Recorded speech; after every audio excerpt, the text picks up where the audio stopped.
Everybody, welcome back. It's your favorite the old fashioned show. Here we are. I got a lot to discuss. I don't even want to waste time trying to get into all the topics that I have to discuss because I'm in a mood. It's okay. But let me just retweet this real quick and let me set this thing up for you. And maybe one day, maybe just one day, I will actually just go ahead and program a tweet. But I'm not going to do that. Not today, at least. All right. So let me get this thing started for you and have this conversation. And the conversation was, good morning to you, Mickey. Good morning to you, Benji. Mr. McDonald is in the house. And of course, I'm sure Stephanie's in here. I'm sure Money B is in here. Rodolfo's coming in as well. And of course, everybody else who's going to come in here. I appreciate all of y'all. It's interesting because Ketch and I were planning to have this conversation on Monday for Overreaction Monday. And we had technical difficulties. I feel like the world, the internet, had technical difficulties on Monday. So we were unable to have this conversation and decided, well, we're just going to move on and move on to other topics. Did my recruiting show yesterday, did the modcast at noon, and figured, at that time, I thought to myself, all right, well, topic's dead. And then, good morning, Benji. And then Chad asked me a question. And the question lured me back in. And it lured me back in to the conversation that I thought I could move past. But then I realized, no. Can't move past it. Must address it.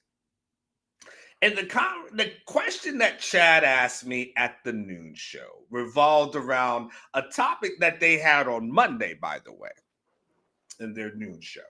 And the topic was, as they talked about Steve Sarkisian, and they talked about the press conference that Steve Sarkisian had. Steve Sarkisian started talking about all that his job entails and all the heavy lifting that he must do. And the question that Chad had asked me was, were you surprised that he didn't mention Brandon Harris? And I was surprised that I was getting that question because I thought I had put the Brandon Harris situation to bed last week. I thought I gave everybody everything that they needed to know as relates to Brandon Harris and what he does behind the scenes. But yet, Steve Sarkisian didn't mention him when he starts talking about all the things and the tasks that he has to do. It kind of relates to the question that I asked Sark about, hey, what did your December look like? What did your January look like, right? When you had National Signing Day, when you had the transfer portal opening, when you had the SEC championship game, right? When you trying to get ready for playoff games, when you got guys who are actually transferring into your program, not only as transfers, but the high school kids and trying to get those kids on board, right? What did that whole thing look like? And he started talking about basically hey, it's kind of hell at times. And the question was, well, what he talked about all these things that he did, but he didn't mention Brandon Harris's name. And I don't know for what reason Brandon Harris is a talking point. And the answer that I had was a really simplistic one. And the answer really is, at the end of the day, unsolicited on his own, Steve Sarkisian doesn't always talk about his staff. Just doesn't. I don't think he does that negatively. I don't think there's an agenda involved in that. I think he answers the questions that he's asked and doesn't necessarily think to himself, you know what? I need to go out of my way and mention these people. That's just not how he operates. Other coaches do it. But Steve, only when you ask him that will he typically do it. Now you're going to say, well, he talked about the coaches that he hired. And it's yes, but he was doing a State of the Union address. And because doing a State of the Union address, he did mention the coaches that he hired, right? But if you ask him on a random Thursday about Arch Manning, is he going to mention AJ Milwee? Probably not. If you're going to ask him about one of the receivers, he's going to mention Chris Jackson. Probably not. And by the way, for those of you inside the building who listen to the show, and I know y'all do, and I appreciate it, by the way, because I like the likes, and I appreciate that y'all listen to the shows. But when y'all report back and say what did Onward said on the show, make sure you understand and make sure you relay it in a way that says Onward wasn't saying something negative. I'm just pointing out an observation. Okay, the things that I've observed for a person who's been to damn near every press conference that he has had since he's been here. I get and understand that this is how he talks and this is how he communicates. So when you ask me, well, are you surprised that he didn't mention Brandon Harris? I'm like, no, not really mention a lot of people unless you ask him a direct question. I didn't ask him a direct question because I only get one. And if I had a bunch of back-to-back questions, I would ask him a bunch of questions. But it's a press conference setting. You get one question, and I got to shoot my shot. And that day wasn't about a Brandon Harris conversation. For the record, Brandon Harris is fine. For the record, we've talked more about Brandon Harris than we have talked about red zone issues. If we talked more about Brandon Harris than we talked about anybody else on the staff. Anybody else that you can kind of question. You talk more about Brandon Harris than you talked about Jeff Banks. I mean, you want to have a conversation, and I like Jeff Banks, so we're clear. But you want to have a conversation, we can talk about special teams and what that looked like all last year. Brandon Harris never cost Texas a game. Special teams in that Georgia game, I can argue that was an issue. So we don't talk about it's when I say like Coach Sark doesn't talk about a lot of people. Texas has a director of recruiting who we barely ever have conversations about. Taylor, not quite. And here's the thing. We don't talk about her enough that I'm not 100% sure how to pronounce her last name. But Texas had the #1 recruiting class. But we don't mention her, right? And we don't question her either. Brandon Harris is fine. Brandon Harris does everything that he needs to do, right? But Brandon Harris has become this talking point for some reason. Brandon has become this lightning rod because of Oklahoma rather, hiring Jim Nagy. And then the conversation of Jim Nagy came up yesterday. And I am so tired. I'm just so damn tired about that conversation. I'm exhausted about it. If there ever was, I think, a conversation / talking point that we have beaten to death, that doesn't need to be beaten to death, that is somewhat overhyped. It's Oklahoma's hiring a Jim Nagy. That's what we go. We'll get to the not like us first in a second. But the conversation about Nagy and what he can or can't do, what he brings to Oklahoma, it's a huge shoulder shrug for me. It really is. I don't care. Because I'm not convinced it's going to have the impact that other people just believe it's going to have. He's made it clear. The thing he's going to focus in on is scouting.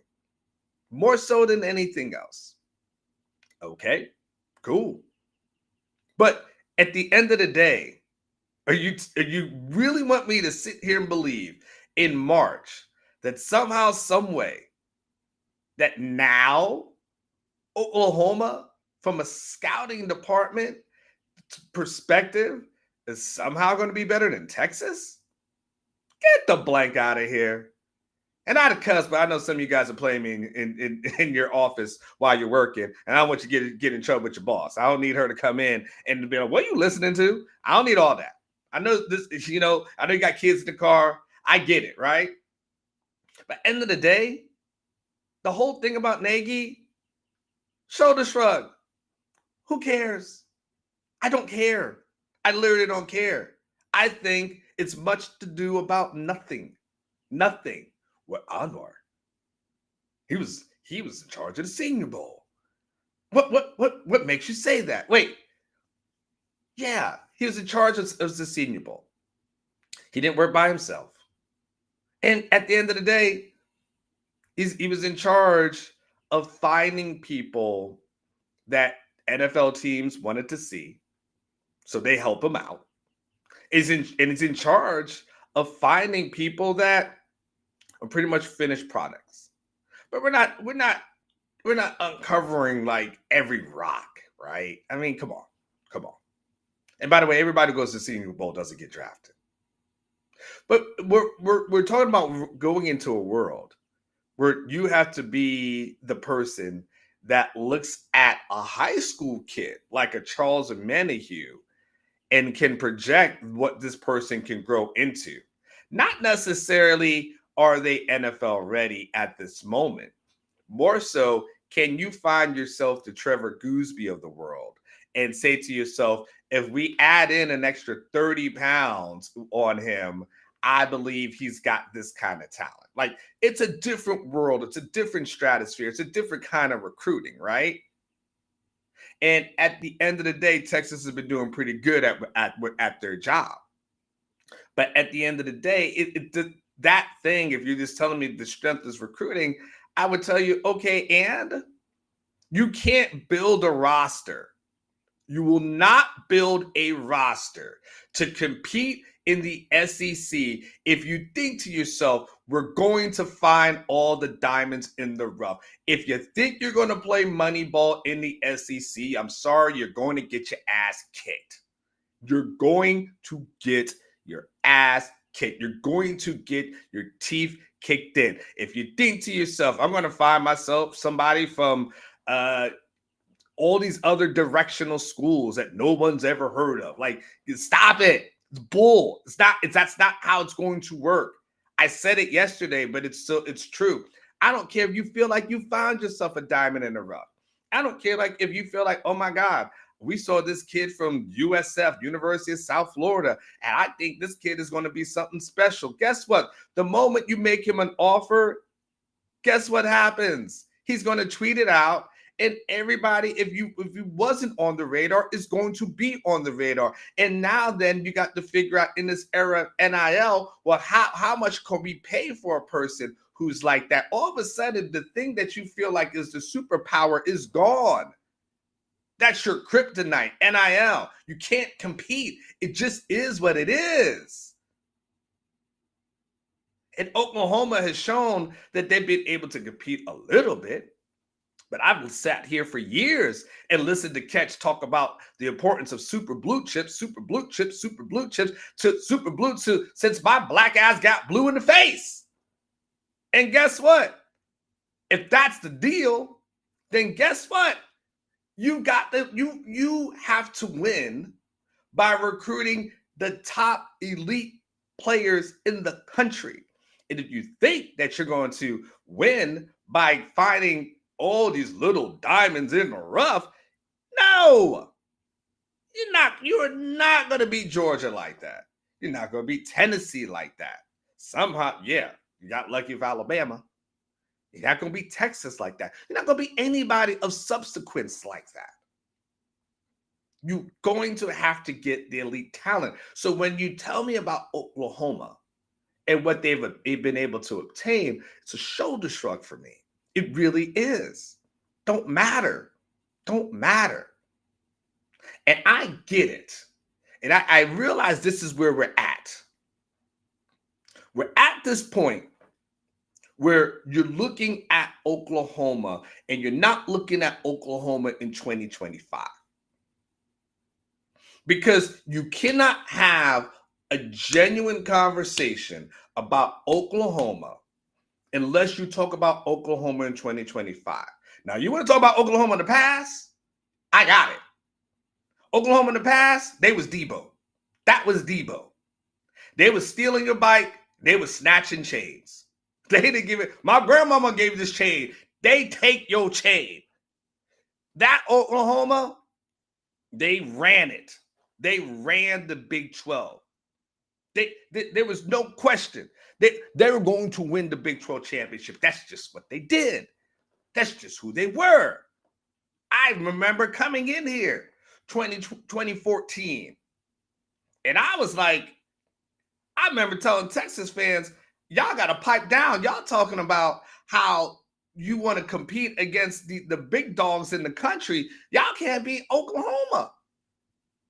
I remember a Red River game when I've pointed this out before. I remember when Charlie Strong finally beat Oklahoma. And damn it, it's almost like Texas fans wanted to storm the field. Literally, he's crowd surfing. They're hosting him up. Yeah, you beat Oklahoma. He's like, yeah, right? The ET finger, right? All that stuff, right? I remember him coming in to the press conference after that.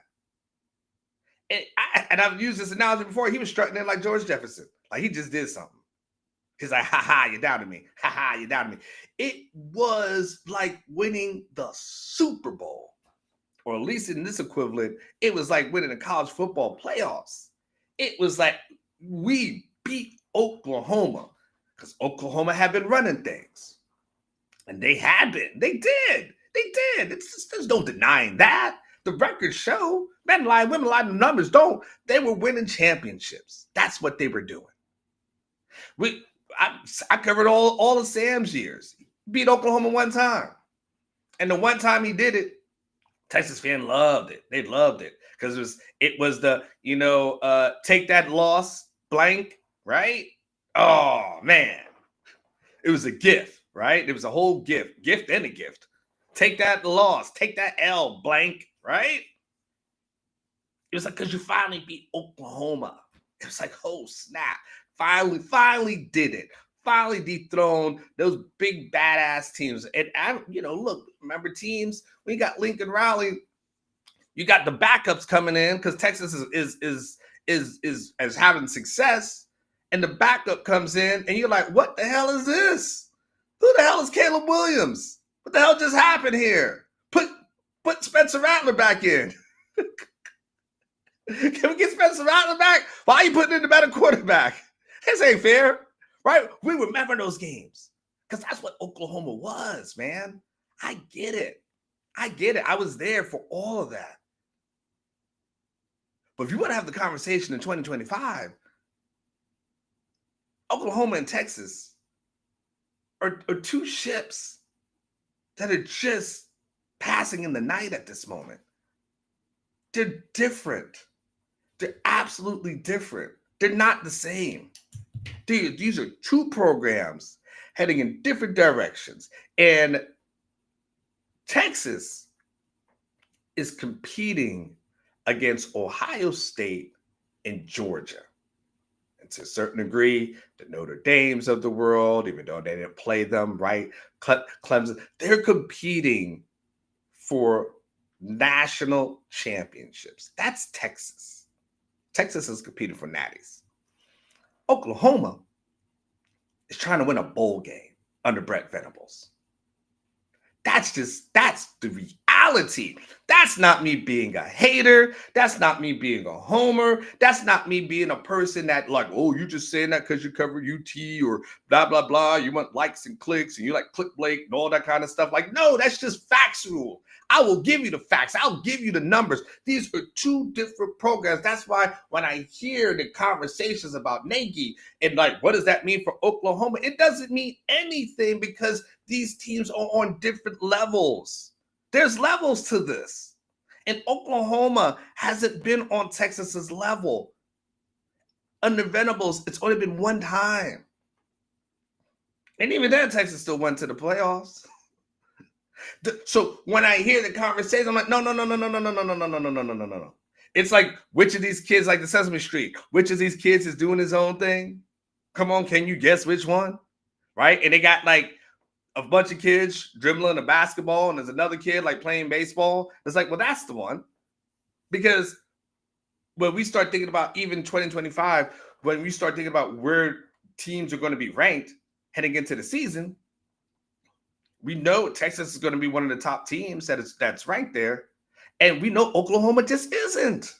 They aren't there. They are not on Texas's level.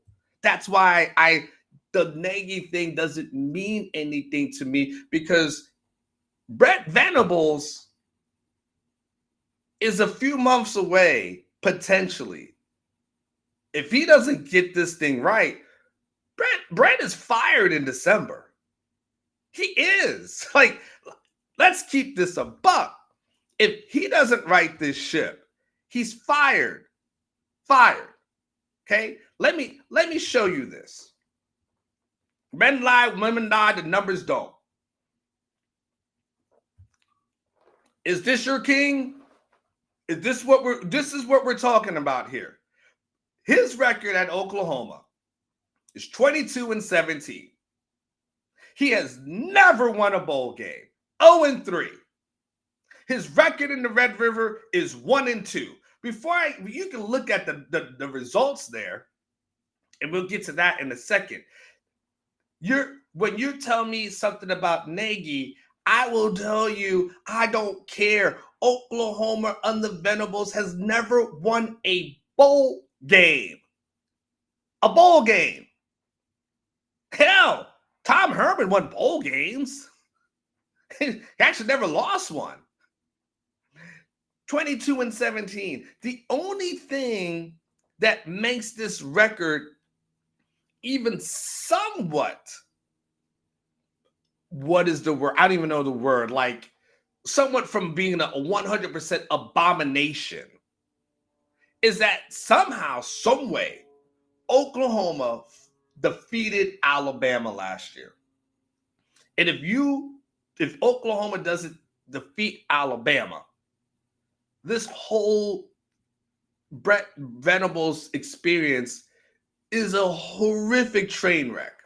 So he gets to hang his hat on at least saying, well, I beat Alabama. And by the way, that's all he can say. And by the way, that's probably more of a reflection of Alabama than it is Oklahoma, if we're keeping it real. If you look at the Red River, if you look at 2 of the 3 games, 2 of the 3, Texas has won 2 of those 3 games by a combined score of 83-3. The first one and the last one.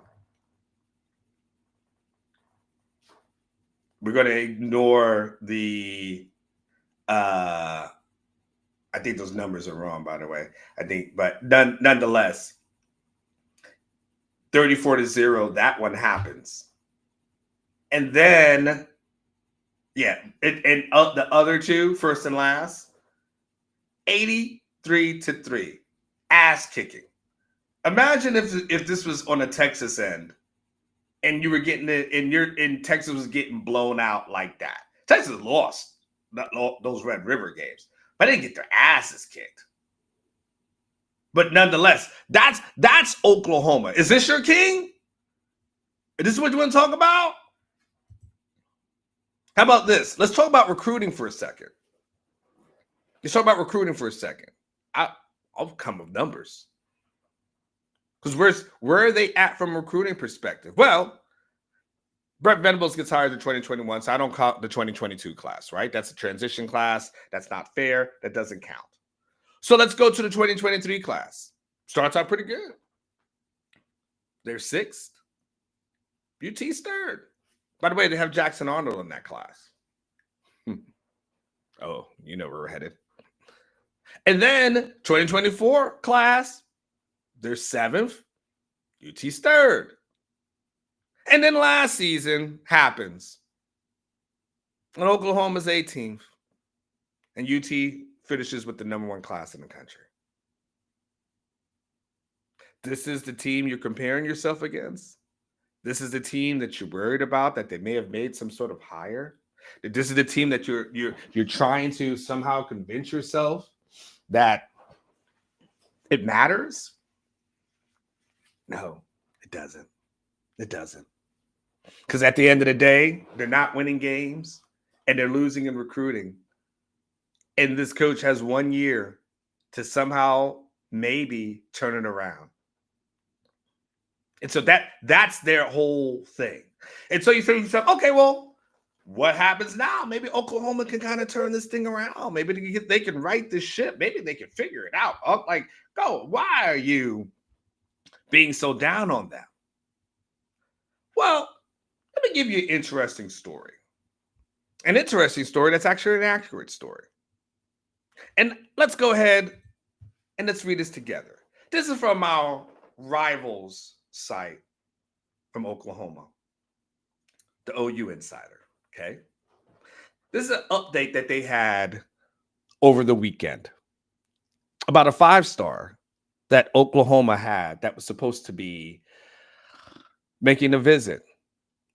So Parker, who's a campus legend apparently, he writes this update.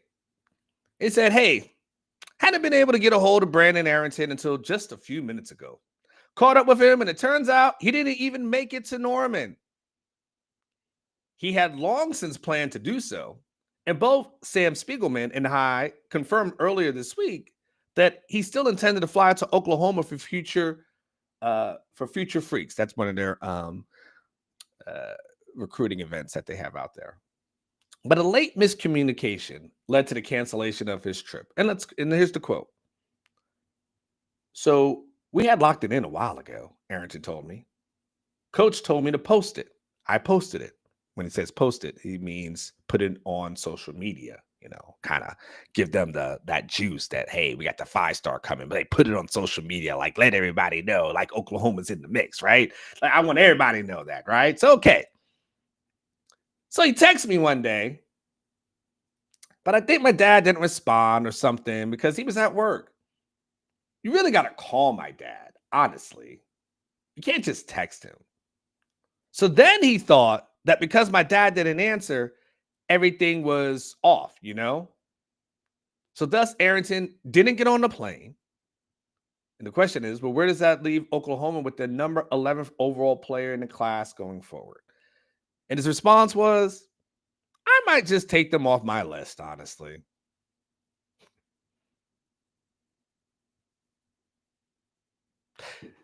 Imagine us having a conversation about any of the 5-stars that Texas is in. And the thing that that player says is that, I sent Steve Sarkisian a message. He didn't respond. He didn't get a response right away. And so pretty much he stopped recruiting. And everybody in the department stopped recruiting because I sent out a text message. It did not get a response. And so wait, you're having a meeting every day. The meeting about, and you have the guys on your board. And in the meeting, they're like, so what's up with him? What's going on with him? What's the latest with Brandon? And coach is like, yeah, send his dad a text. Didn't respond. Oh well, I guess he's not coming. That's where Oklahoma is right now. They're recruiting at what seems to be at such a lazy effort. Because this is one story we hear about. So for it's kind of like when someone does something, it's usually never for the first time. It's usually the first time that they get caught, right? Like someone steals from a store. It's usually they get caught. It's usually not the first time they did. It's the first time they got caught doing it, right? And so they're at the point where we're talking about I'm just gonna send out a text message, and I don't hear anything back. I don't know. I guess it's just over. I guess it's not gonna happen. Texas and Oklahoma are two programs heading in different directions. And look, Oklahoma, I know what it's like to cover a team and a program that it's bad. I know what it looks like when you're at the end. Trust me, I've covered enough bad Texas teams to know what it looks like when you are at the end. In Oklahoma, you guys are at the end. Sorry. This is the end. And guess what? Next year, you'll probably have a new coach and you'll have new energy and you'll feel better about where you're at. But right now, it's not it. It's not it. It's not it. And Texas fans, I will tell you, when we have the conversation of Oklahoma, sure, you give them the respect. When you have Red River, is that going to be a hell of a game? Of course it is. It's a rivalry game? Sure. 100%. But I can tell you, you want to go into that game with Arch or whatever they have? You want to go in a game with Sarkisian or Venables? I mean, this is a program that had Dylan Gabriel, ran him out the door, ran him out the building to say we're going to have Jackson Arnold, only to have him not develop him and then be forced to bench him. I mean, this is where we're at with the conversation. Don't tell me anything about Nagy like he can't have the impact that you're talking about. Not in that program. Not under that leadership.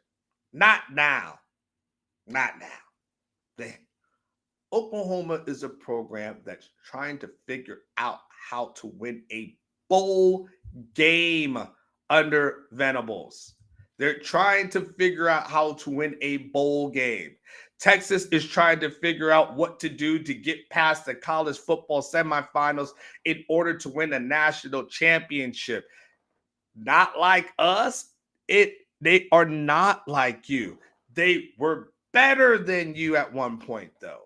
They were the better team, the better program 100% in 2014 and 2015, like 2016, and before that and after that, all the Stoops years, the Lincoln Riley years, like they had it going, they had it cooking, and then Lincoln Riley leaves. And they've tried to tell themselves, and they've tried to lie to themselves, and they've tried to tell themselves that this Venables thing is just as good as what Lincoln Riley was going to be. And it never has been.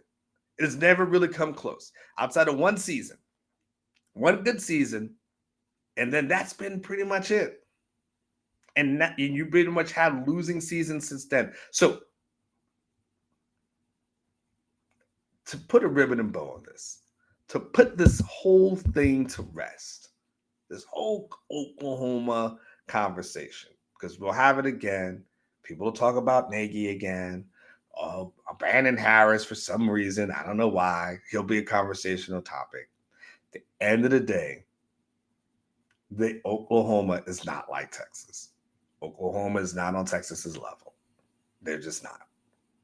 They're trying. We'll see what happens this season. Oklahoma is trying to figure out how to win a bowl game. Texas is trying to figure out how to win a natty. That's where we're at. And if you want to fight that fight, you can.